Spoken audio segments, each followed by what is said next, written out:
Okay, here's a biogas system. Now we're filling this tank.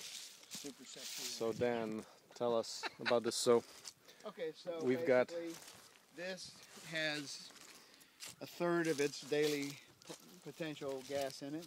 It's going down under a little bit of pressure through a valve, check valves, safety screens, water bath. The biggest problem with methane digesters is that they produce so much condensate.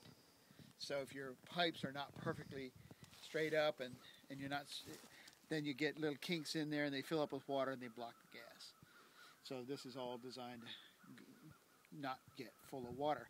And when this is underground here, and when it gets condensate, it drips out and just overflows on a trap. So this tank here is 4 by 8 feet, 2 foot wall, 2 foot sidewalls made of 1/8 inch steel. Yeah. That's the tank, and the there's a little vessel pipe inside that when it hits the water, it's impossible for gas, when it gets to a certain point, for gas to flow back in. There's always positive pressure going out of this tank, going out of those tanks.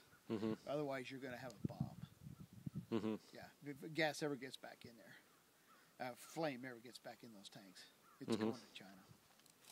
You know? This amount here could explode pretty bad. Well, it's a hydrogen bomb. It's like a hydrogen bomb. No, it's natural gas. But I sure as hell wouldn't want to find out. Are there explosions with these systems, or? The most famous one happened in 1953. Killed 200 pigs. It's a very, very famous explosion in South Africa.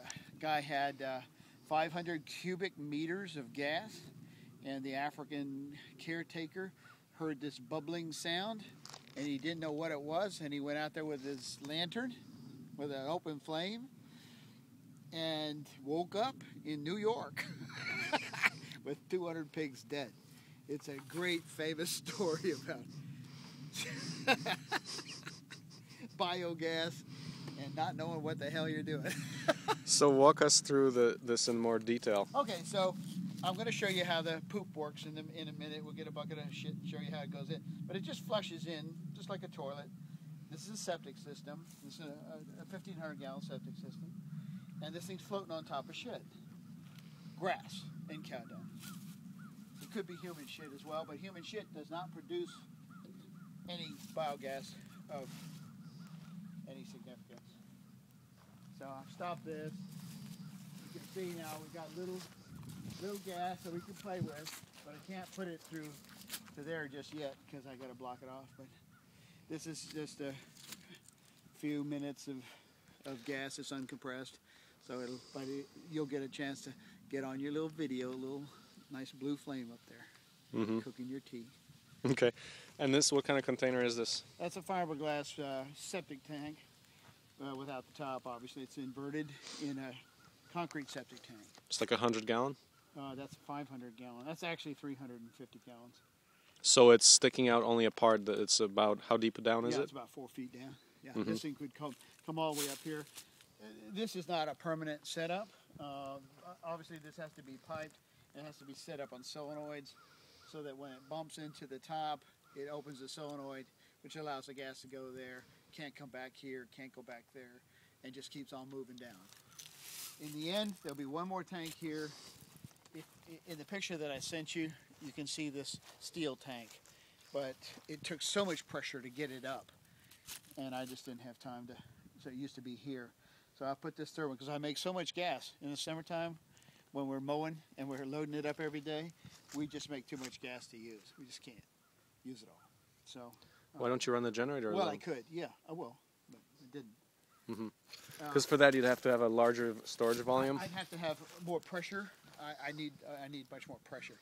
So I'll get that pressure by using that 400 tank, steel tank, and using counterweights, and then a solenoid fills up with water, takes the counterweights off, puts the pressure on.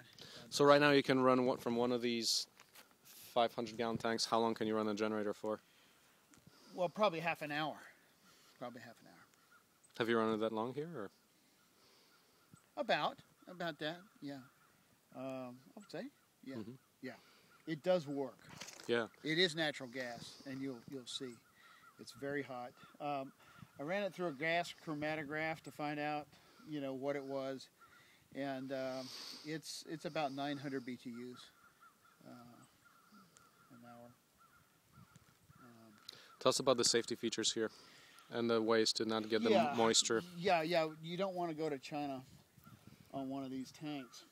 So all the tanks have extended pipes inside so that when it's in the water like this, it's virtually impossible for gas to get back into the tank.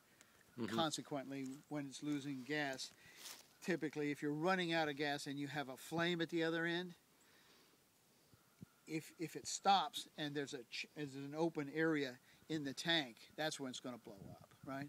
So you have that pipe. So even if it's sitting there like this is almost on the bottom, that little bit of gas in there would be explosive. If you send a flame back in there, right? So that pipe's now in the water. It can't get back into it, right? This is a U-trap in here. Let's see, is that the inlet and outlet of, no, let's see. There's an inlet in there, and this is the outlet. I open that Okay, valve. but if it's in the water, how's the gas getting out? Well, I'm gonna raise it up.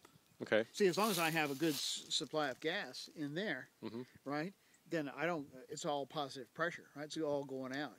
But as soon as it gets down to where it's just farting around or it gets stuck on the tank down near the end of its use, right, then you don't want a possibility of a flame coming back.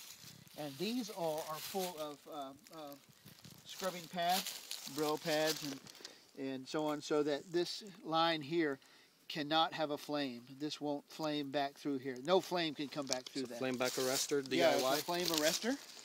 And then there's water baths that do that. This then goes over to the thing, and I've got the pieces to set that up now. But this is running off propane. This generator is running off of propane. I don't have the battery hooked up, but I can go get it if you want to run the damn thing, but it's no big deal. Okay. I mean, there's a generator. Tell me about the other features, like for the water kinks in the main system here. The what? You said about preventing the water locks. How do you prevent the water lock in the line from condensation? Oh, okay, yeah.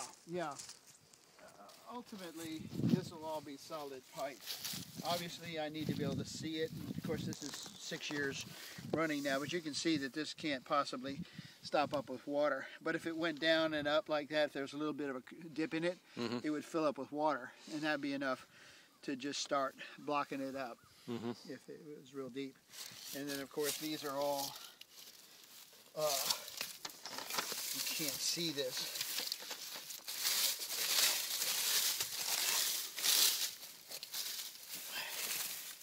This is a U-trap. Can you see that? Yeah. It goes down a foot and comes back up. Well, when the gas goes out of here, it doesn't block it by letting water come up. The water drips out of here. You can see there's water right there. Okay, that's enough pressure to keep, no matter how much pressure I put on the digester, it can't push that 1 foot out. I'm never going to get over 5 inches, and that's 12 inches. It's actually 24 inches. So I've guaranteed that you can't push out, and yet if something really dramatic happened, you could potentially push that out and release the gas.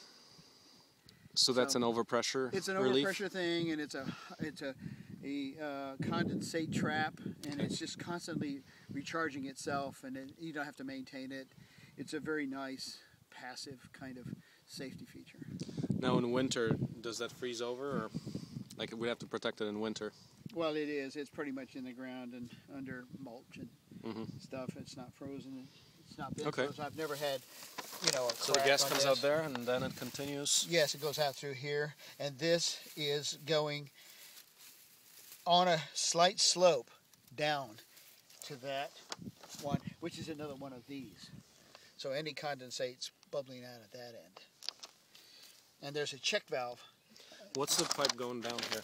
Here, this is the. I don't know.